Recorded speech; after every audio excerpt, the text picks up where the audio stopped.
কাজিনসরা যখন get together হয় তাহলে কিন্তু অনেক অনেক মজার জিনিস মেক করা হয় বাসার মধ্যে। তখন যদি সবার মধ্যে অলসতা যদি থাকে সেটা কিন্তু চলে যায়। তাই ভাবলাম এটাই আপনাদের সাথে শেয়ার করি। আসসালামু আলাইকুম সবাইকে, welcome to Fayez Alam blog. আজকে সন্ধ্যার সময় সবাইকে বলা হয়েছে কে কী খাবে। এখন এগুলো যদি বলা হয় কে কী খাবে, অবশ্যই সবার কিন্তু ভিন্ন ভিন্ন একটা মত থাকে। বাট পরে আমরা সিদ্ধান্ত নিলাম চলেন বাসায় একটা ফুচকার রেসিপি মেক করে ফেলি। অ্যান্ড এই ফুচকার ডোটা বা চটপটির ডোটা পুরোটাই মেক করা হয়েছে আমার ভাবির হাতে। সে অনেক ভালো রান্না করতে জানে। অ্যান্ড এদিক দিয়ে আমরা ফুচকা কিনে আনি। এখন ভাবি তো সব ফুচকা একা করতে পারবে না, তাই ভাবলাম আমরা কেন আছি, আমরা সবাই ভাই বোনরা মিলে ভাবিকে হেল্প করতেছিলাম ফুচকা ভেঙে দেওয়াতে। ওই সময় সবাই কিন্তু ভিন্ন ভিন্ন কাজে লেগে যায়। একজন ফুচকা আনে, আরেকজন ফুচকা ভাঙে, আরেকজন ফুচকার মধ্যে চটপটির ডোটা দেয়, আরেকজন কিন্তু টকও মেক করছে।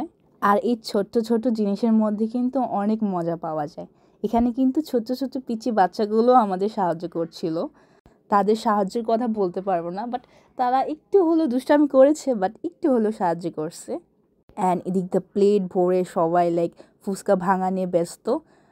এদিকে আমাদের তামিম ভাইয়া অনেক সুন্দরভাবে ফুচকাগুলো ভেঙে দিচ্ছিল। যাই বলেন না কেন, বাহিরের ফুচকা থেকে ঘরের ফুচকা কিন্তু অনেক হেলদি হয়ে থাকে।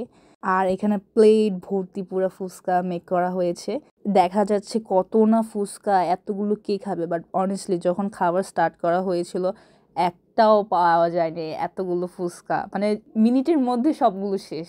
আর এখানে কিন্তু টক কিন্তু দুই ধরনের মেক করা হয়েছে, একটা হচ্ছে মিষ্টি টক আর একটা হচ্ছে ঝাল টক। আমরা ম্যাক্সিমামই বলতে গেলে মিষ্টি টকটা বেশি পছন্দ করি। আর এদিক দিয়ে এই দুজনের দুষ্টামি, তারা এদিক দিয়ে ফুচকাও ভাঙে, আবার একসাথে দুষ্টামি করে, আবার মারামারিও করে, আবার আদরও করে একজন আরেকজনকে। ওদের এই ছোট্ট মিষ্টি দুষ্টামিগুলো দেখলে ছোটোবেলার কথা পুরোই মনে পড়ে যায়। আর এদিক দিয়ে কিন্তু আমাদের ফুচকা তৈরি শেষ। এখন পুরোটাই এখন খাবারের সময় হয়েছে। এখানে যার যার প্রয়োজন টক তারা টকে চুবিয়ে খেয়েছে। আর ফুচকাগুলো কিন্তু সেই মজা ছিল, বিকজ ভাবির হাতে ফুচকা বলে কথা। আশা করি ব্লগটা আপনাদের কাছে ভালো লাগবে। তাহলে আজকে এই পর্যন্তই। কেমন লাগলো অবশ্যই কমেন্ট বক্সে শেয়ার করবেন। আসসালামু আলাইকুম।